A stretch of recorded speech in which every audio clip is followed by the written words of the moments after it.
And if we look back over all these things that have happened during our lives, then his almighty hand is evident, right? Because he has steered us in this direction that we are on. And if we're not taking that direction, then in my personal opinion, I think that we're lost, right? And sooner or later, you just got to give in and actually accept help. And I think accepting help, asking for help, is one of the toughest things to do. This episode of The Recovery Couch is brought to you by Greg Swartz at Remax Victory and Affiliates. Greg brings heart, hustle, and honesty to every deal. Call Greg at 937-477-8975 today and tell him The Recovery Couch sent you.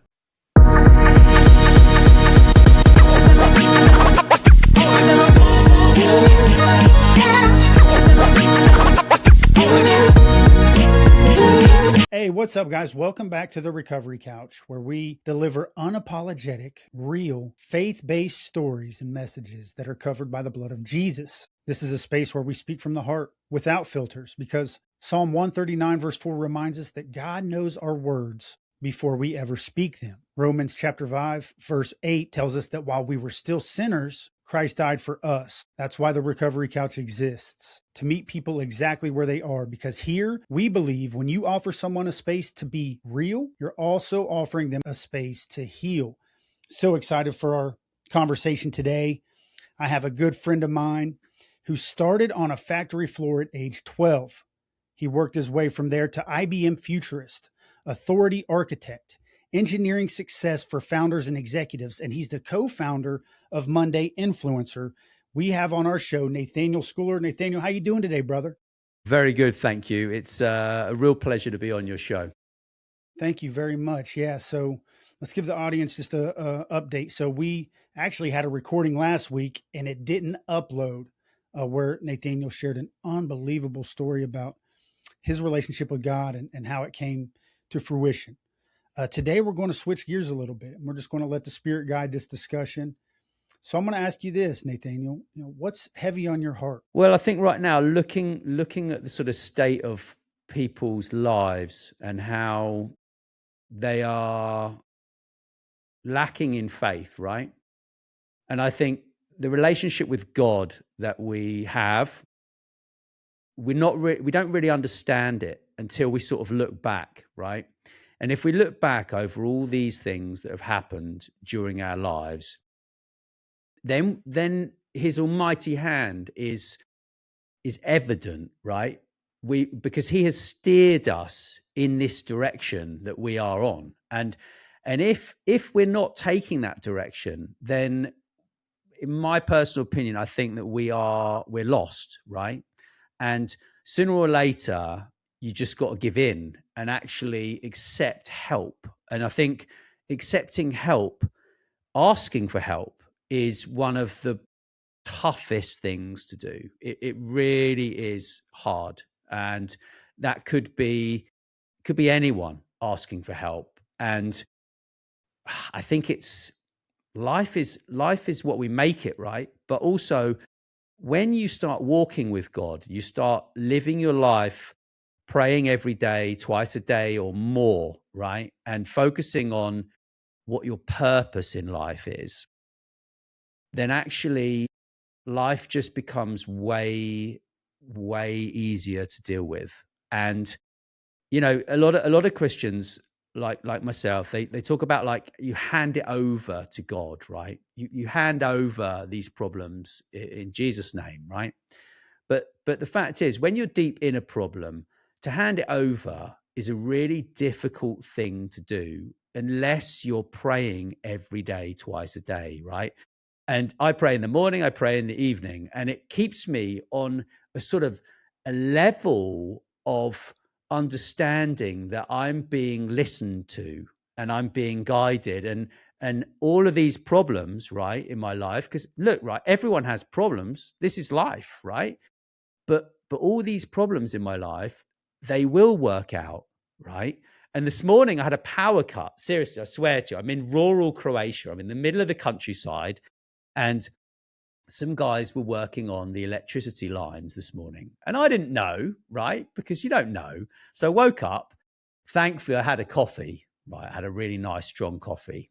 And then there was a power cut, and I was in the middle of reading the Bible. I was reading something in the Bible, and I was writing my goals, because I write my goals out every morning, my 10 goals for the year. And then I was like, a few months ago, if I wasn't walking with God in my life, I'd have been really annoyed. But then I was like, do you know what? I'm just going to go with it. I'm going to go with it. And I got up and I did, an hour and a half's Tai Chi training, right? Leg training, and cleared my brain. And then I wrote some things. I wrote some notes, right? And this is really important. These notes are really important to people. And I'm so happy that we're kind of going with the flow here, because I think everyone's going to love these. So this is what I wrote down in my scrawl. I would show you, but I'm embarrassed. My handwriting's awful on this page, because, but I don't have a desk in my bedroom, right, where I was training. So I just got my pen and scrawled this. Other people's opinions of me are none of my business. I agree. Success is never giving up, ever. Losers give up. Winners adapt to win. Other people's opinions of me are none of my business. I believe success is never giving up. Woo! Let's go, dude. Say the second one again. Success is never giving up, and then what? Losers give up. Winners adapt to win. And this came to you during a Tai Chi? Yeah. This morning, yeah. And then I went to the gym and did some weights, because I was like, I can't stay here and get annoyed that the heating's not on and that I can't do any work. So I went to the gym and I came back and the electricity was on. Praise God. So hold on, man. You, you said you cleared your brain with Tai Chi. Tell me the importance of that, man. Like, every morning I battle some negative thoughts. That's my first battle of the day. Hit the snooze button. Then, gosh, I don't want to get up. And I go straight into a redirection for my mind, a prayer. God, I'm so thankful. Whatever, I start to pray. How important is it for you, Nathaniel, to clear your mind, as you said at the beginning of the day? That's something I've been doing for 30 years, right? So I used to get up at 5 a.m. every day, and I would train from 5 a.m. till 7 every day, and do these kind of internal strength exercises that I've been doing for 20 years. I've been doing those. But before that, I just did like the old people's Tai Chi form, which you see the Chinese doing in the park. And there's this big misinformation around Tai Chi, around yoga, and around all these meditations. And actually, you're not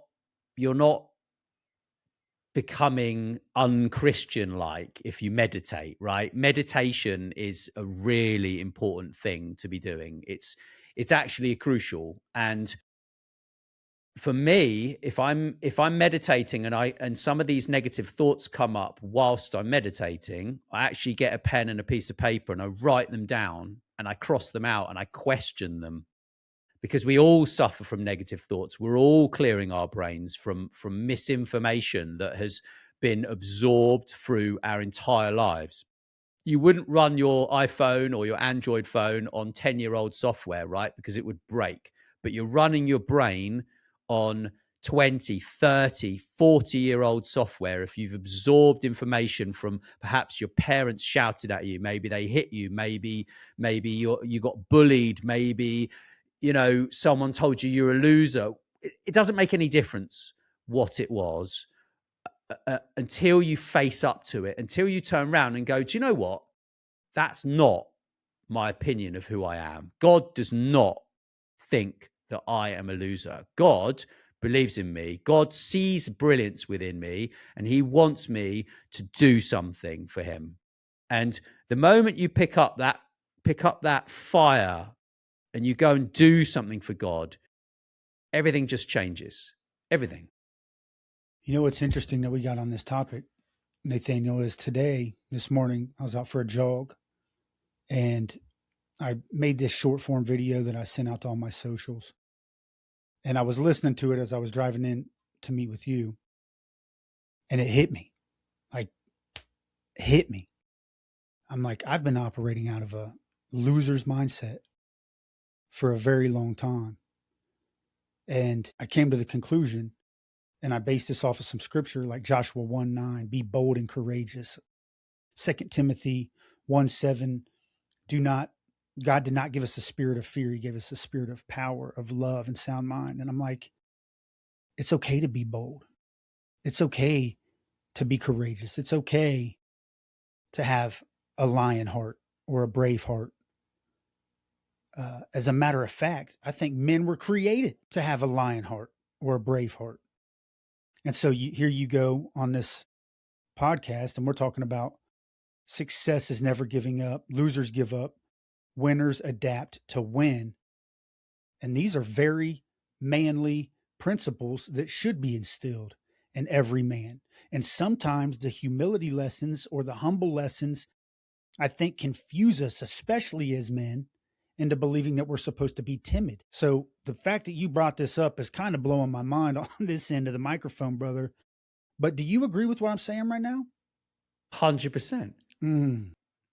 We are not here to be timid. We're not here to, we're here to embrace who we are as men, right? And this is like, I mean, look, I'm 49 and a half, right?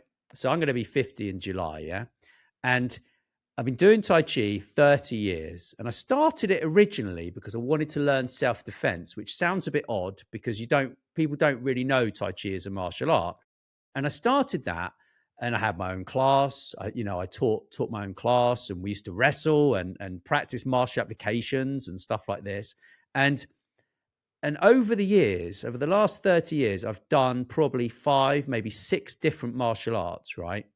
And it is your duty to be strong as a man, right? It's your duty to yourself to be able to look after yourself, to stand with a posture that says, okay, we could fight, but it's not going to end well for anybody, right? And there's nothing wrong with that. This whole attitude, in my personal opinion, of, keeping kids away from doing boxing, keeping them away from doing combat sports, right, is the worst thing that you can do for your child. It really is, because because these sports, and it doesn't matter if it's a combat sport or if it's any competitive sport, right? Because you need to compete in order to win, right? And winning teaches you a lot, but losing also teaches you something, right? But you don't lose until you give up. Yeah. Look, I went to 2 jiu-jitsu tournaments at the age of 40. What was I? I was 46 in the first one, 47 in the second one. I've been training jiu-jitsu for like 2 years at that point, 3 years actually for the second tournament, lost in both tournaments, right? But that does not make me a loser. Yeah. It doesn't make me a loser, right? I've got some medals. Yeah. I've got medals in Tai Chi doing wrestling, like pushing hands. The first tournament I entered, you could hit people in the chest with a palm. You could literally strike them right in the solar plexus with a palm strike, which was just brilliant fun, because when you hit someone with a palm in the solar plexus, you could just throw them on the floor and then you win, right? Because you get 4 points or something if you can drop them. But then they changed the rules, which was a bit sad. It went from 2 minutes to 1 minute. But jiu-jitsu has taught me so much about humility and so much about ego, so much about actually just withstanding pressure. Because in the beginning of jiu-jitsu, nothing apart from judo, I don't think, really prepares you for the pressure that you receive when you do jiu-jitsu, Brazilian jiu-jitsu, because it's excruciating. It's awful. It's literally like being leant on by or strangled. Like, I mean, they lean on your lungs. When you're on the bottom, someone's on top of you and they're leaning on your lungs, and it stops you you can't breathe very well, right? And then you realize, actually, if you relax into it and you just breathe through your guts, right? If you can, right? Because that's another thing that we've lost since we were children. We were breathing as children when we were born through our diaphragms, right? And over the years, we developed this shallow breathing at the top of our lungs, which is fascinating. How we get further and further away from the natural essence of sort of who we are. It fascinates me, really, to be honest. There's so many places I could go with this conversation right now, but I'm going to go back to these rites of passage of manhood, right? The will of every man when we were just a boy seems to be pursuing something a little dangerous, that our moms might kind of be like, I don't want my son getting hurt, or that's my baby. But I remember my grandfather giving me pocket knives. And that felt to me, I felt like I was a different person from that point forward, more dangerous, in a good way. Maybe I walked a little bit taller. I remember both my grandfathers sharing with me times where they shot pistols. And that seemed like more important to my little young boy heart than anything I was learning in the school. And the more I read literature, the more I study the subject of Christian men, I understand the yearning of every man is to be a little bit dangerous, to walk a little bit on the edge, to maybe there's even this idea that we question, are we good enough? Am I capable enough? And there's only one way to find out is if I try Brazilian Jiu-Jitsu, or if I go hunting bear, or if I learn how to hike or climb a mountain, or if I learn how to fly fish. These concepts live in the soul of every man of, am I good enough? Is that kind of what I'm gathering out of this conversation? You can test yourself. It's okay. Maybe we got a little bit feminine in our understanding of what a man's supposed to be with the humility talk, but a man needs to explore his limits. Is that where you're at with this, Nathaniel? I think also, yes, there is that, but I also think that it is highly relevant to the diet that we have. You know, lifting weights and running, right? Which you run, I know. I don't know if you lift, but I lift, right, as well. But I don't run yet. But I might start. But these things build testosterone, right? Who on earth said testosterone was bad? Testosterone, high testosterone, right, is what makes you able to deal with life. Yeah. And if you sit there, I mean, there's a fantastic TED talk by this lady called Amy Cuddy. I don't know if you've seen it, but it's incredible. And she talks about the posture that you have in order to uh, basically change your output, right? Change what happens in an interview. And it's fascinating because if you stand there for 2 minutes with your hands on your hips in a really big power pose in front of a mirror, making yourself feel bigger, right? And then you compare yourself to how you feel when you're looking at your mobile phone and you're crunched and crouched over your mobile phone, the chemistry in your body is totally different. It's totally different. And you're also getting bad posture from looking at your phone like that. And you're not able to deal with problems.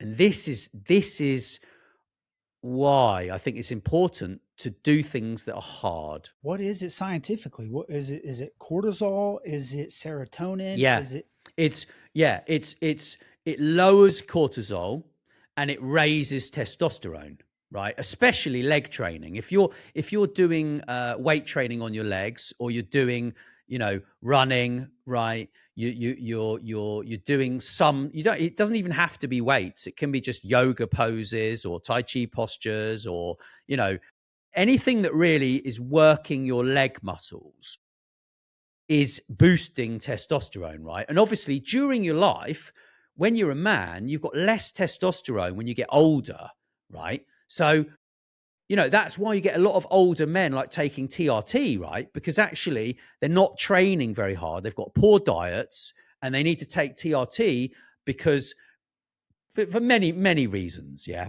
can be many reasons. But in order to feel manly, it is important to feel strong. Like and we lose muscle as well. Don't forget, when you get to 40 or whatever it is, I mean, like I say, I'm 49. You start losing muscle, I believe, when you're about 40 years old, right? So if you don't lift, you basically degrade. So you're treating this body, right, which is in essence the most amazing thing we've been given. Yeah. You're treating it badly. And then what that does is it increases, if you've got problems, it increases the wrong hormones, and it reduces testosterone, which means that you're becoming more effeminate, and you're basically, and obviously with a lot of the drinking water, there's all sorts of these things. If you drink a lot of beer, you're reducing your estrogen, you're increasing your estrogen levels, so you can grow man boobs, right? This episode of The Recovery Couch is brought to you by JB Davis of South Dayton Toyota. If you're looking for integrity, outstanding service, and unbeatable deals on your next vehicle, JB is the guy to call. He's built his reputation on honesty and taking care of people the right way. Reach out to JB Davis today at 513-267-5225 and experience the difference. And there are all these things that people just don't talk about. And it amazes me that actually people just continue to eat junk food, drink loads of Coca-Cola with loads of sugar in, and we wonder why, like, there's this massive diabetes situation in the world, and it's because people just eat junk. And I appreciate when you're on a tight budget, it is really hard to eat well. I know what that's like. I've been there many, many times. Yeah. So, but you can still buy a chicken. You can roast a chicken once a week. You can, you can eat healthy, but you need to just be careful with what you're eating. And I think it's all connected. All these things are connected, to be honest. Yeah, it sounds like what you're saying is our bodies that we were given from God, we were made in the image of God. We're, as men, called to be strong protectors, providers. And in order for us to be good at what we're called for, we need to take care of the vessel that we've been given. And that seems like it does often get overlooked because we seek comfort. Naturally, as humans, it's comfortable to eat a whole bag of chips. I did it about a week ago on Sunday. I did it on Sunday. It was comfortable. I am a recovering drug addict. I did that because that was comfortable. So we seek comfort, but you rewind a little bit back into the conversation where you're talking about doing things that are difficult. That's what's building. It sounds like what you're saying scientifically, that's what's building the disciplines, the resilience, and properly giving us the right cortisols, the amounts of testosterone that our body needs from an anatomical or a biological perspective. There is a science to this to be a healthy man that can provide in a healthy manner. Is that what I'm picking up here? Yeah, absolutely. Look, man, I used to smoke weed. I had a problem with weed while I was at college, studying. Um, and I managed to actually supplement that habit with Tai Chi. And the Tai Chi actually replaced the need for marijuana, which is super interesting because the meditation and having a clear mind, that's why people want to get stoned and get high. They want a clear mind. They don't want to think about their problems. And my parents were having divorce. When I was 15, I smoked weed, 16, probably up to the age of 28, right? And I gave up. And but from 21 up to 28, I was still smoking a bit of weed, but I was also training. In Tai Chi as a martial art, right? And then eventually I managed to just give it up completely. I just stopped, literally just stopped. And it was really the nicotine that I was actually addicted to rather than the marijuana, which is an interesting one because a lot of people think they're addicted to weed. They're not addicted to weed. They're addicted to the nicotine that they put in the spliff, right? Or in the bong or whatever the hell they're smoking, yeah? And it's the first time I talked about this on a podcast show. So what can I say? Well, gosh, what was I just thinking, Lord? Nathaniel, so as men, right? How important is it to develop these healthy habits?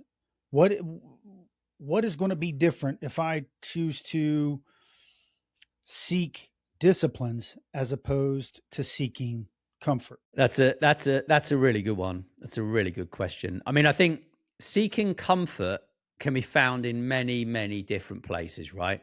And we all come and have we all have temptations. Yeah, we all have temptations, and porn is a massive problem for people. Yeah, and I gave that up, and since I've given up porn, that has made me feel so much better in life, right? And it because it delays the thing that we should be doing. This is what it is, right? Is that all of these tactics, all of these addictions, all of these things are delaying the actions that we should be taking in order to improve our lives and walk in the right direction. And if we're hanging out with the wrong people, that is one of the toughest things to break free from, because if you're hanging out with the wrong people, there is a peer pressure. You are going to do what the other people do, and you need to break free, and you need to literally change your life, right? I talk about this all the time with my mentor. We're big into this topic is just massive for us, and you will not believe how good you can actually feel, but you've got to take control. You must take control. You're in control of what's going on in your brain here. No one else is in control. And, you know, there might be certain forces, certain negative energies around you, and you need to get rid of them. Go to church, pray, pray anyway, get your Bible, right? And talk to the man upstairs. And you will be surprised how your life can change, right? Because it does change. And in the beginning, it might not feel like it's changing, but when God is not speaking to you, he's doing something for you, is kind of what I've worked out. Yeah, that's a super interesting take because I look back on the times where I did seek comfort and I was prolonging activities that I knew that my body needed or my mind needed me to do in order to feel better. But I would slip into this comfort and what I found out, and this is how I've said it recently, Nathaniel, is setting goals and practicing those disciplines are equivalent to self love. So when I would say a year ago, I'm going to wake up tomorrow at 5 a.m. And exercise, and then I wouldn't, internally, I would feel like I let myself down. Externally, I would say, like, I don't care. That shit don't matter. But it did matter. Inside, it really did matter. Because the next day, I'd say the same thing. And I remembered, well, I didn't do it today, and that was no big deal. And I started stacking these bad behaviors. And when I finally started to practice the disciplines, I noticed that the feeling of letting myself down disappeared. And now I'm had this feeling of, man, I'm showing up for myself on a daily basis. And man, all of a sudden that task became a little easier and this task, and they didn't get any easier. I just knew how to deal with them better. My body was in a position to cope with my tasks, my daily tasks, a lot better. And so that's a very interesting take on we do prolong the activities that we want to get to by hitting the snooze button or watching pornography or smoking the joint. Um, and then we feel like we let ourselves down. I just wrote a piece on this not too long ago. And that's where I came up with the idea. Self-discipline is really self-love. That's when I started to learn to love myself, was when I did all the things that I thought I didn't want to do. What's your take on that? It's funny, isn't it? How people want to be free. They think that discipline does not make them free, right? But discipline makes you free. This is what's interesting. Yeah, it really is interesting. And you know, I do the same thing sometimes when it comes to getting up in the mornings, right? Some days are better than others. You're never, look, right, we're human. We need to be kind to ourselves, yeah? But we also need to move the alarm clock so that it's uh, far enough away so that we can't just push snooze on it. This is the most important thing. It's the most important thing. And actually just just sort of reduce the amount of sleep you need a little bit every day. It's about the small steps, in my personal opinion. And for example, I tried to start getting up at 5 a.m. again and training, right? And it's almost impossible, right? Unless you're going to sleep at like 11, right? But I can't seem to get to sleep at 11. So I've moved my routine in order to fit my life. And this is the thing, is that we're living these lives that are very high pressured, right? And in fact, what I do now is I turn off my Wi-Fi before I go to sleep. And I've noticed that makes a massive difference to how I feel in the morning. Huge difference. It's because the Wi-Fi, right? It's giving off a signal to your brain, right? Not just your phone. So you turn your phone off, turn the Wi-Fi off, right? And I tell you what, 6 to 7 hours will give you literally so much more energy than you would get if you left the Wi-Fi on. And if you're listening to this and you're like, he's talking rubbish, just try it. Literally just try it. And then drop me or Brandon a message, because we'd love to hear about that. That could be quite interesting to see what your take is on it, because some people may not notice. Well, shoot, I remember when I was handed tools like deep breath work or meditation or mindfulness, all these practical tools that I could use to clear my mind, especially in times of, chaos, where my mind is choosing to kind of, be chaotic. And like you're saying, with turning off the Wi-Fi, um, it might seem like it's not going to have a major effect, but all of these simple tools, especially when they're stacked on top of each other, they have a major effect, not a minor effect. When you practice one at a time, I've noticed things happening kind of slowly, like, oh, okay, I am feeling more mentally clear today. Breath work was a big one for me. I'm big on breath work right now. I want my body to obtain as much oxygen as possible. Um, I heard somebody recently say in some of my research that oxygen is just important to the human body as food and water. And as a matter of fact, the human body can run for days without food or water, but you have to breathe. And I'm like, dang, man, oxygen is that important. So I've practiced these principles similar to how you're talking about the Wi-Fi, shut that off. And I realized, wow, these things have major, they've given me major improvements in my life and my mental clarity. And it's unbelievable, quite frankly. Well, I think it's amazing that you're doing some running as well, Brandon. To be honest, I maybe liked running once. I ran once in a new pair of shoes about 8 years ago, and I loved it. It was in the rain, but ever since then, I just haven't really enjoyed running. But I think I'm gonna try it again fairly soon, but I'm not quite ready right now, to be fair. Puts your lungs to work. It puts those lungs to work. And yeah, there's something that happens, and it's not just physical, it's certainly mental as well. The more oxygen that I seem to consume, and it's crazy, the more water I seem to consume, my body seems to operate a lot more efficiently. The more oxygen I seem to, little tiny things that I didn't think would make a big difference. I remember when people were like, man, quit drinking pop, dude, start drinking water. I'm like, yeah, that's my source of energy. That's my caffeine. That's how I thought.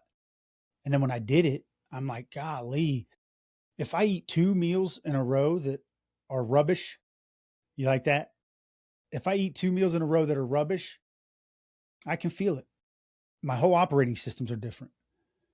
And I don't want to be that out of tune anymore with my body, with my mind.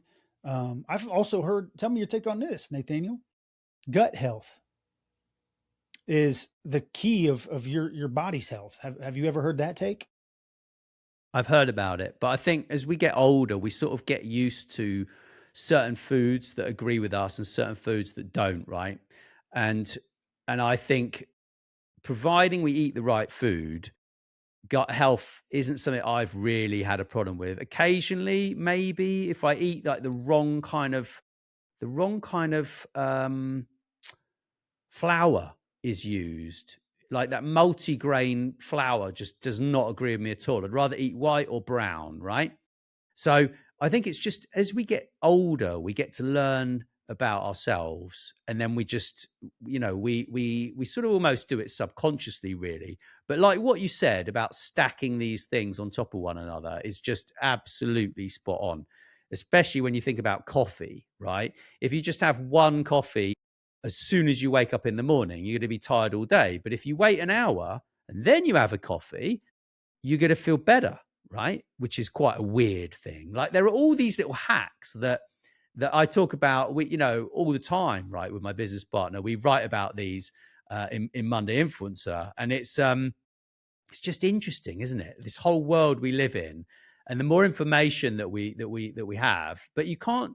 I think getting to grips with all this stuff and realizing you can't do everything all at once is the most important thing, because you're building new habits, right? And like you say, you stack one habit on top of another, and it's like, look, I'm doing Tai Chi, I'm doing MMA, I'm doing weight training, right? I'm not quite ready to go and have a walk, right?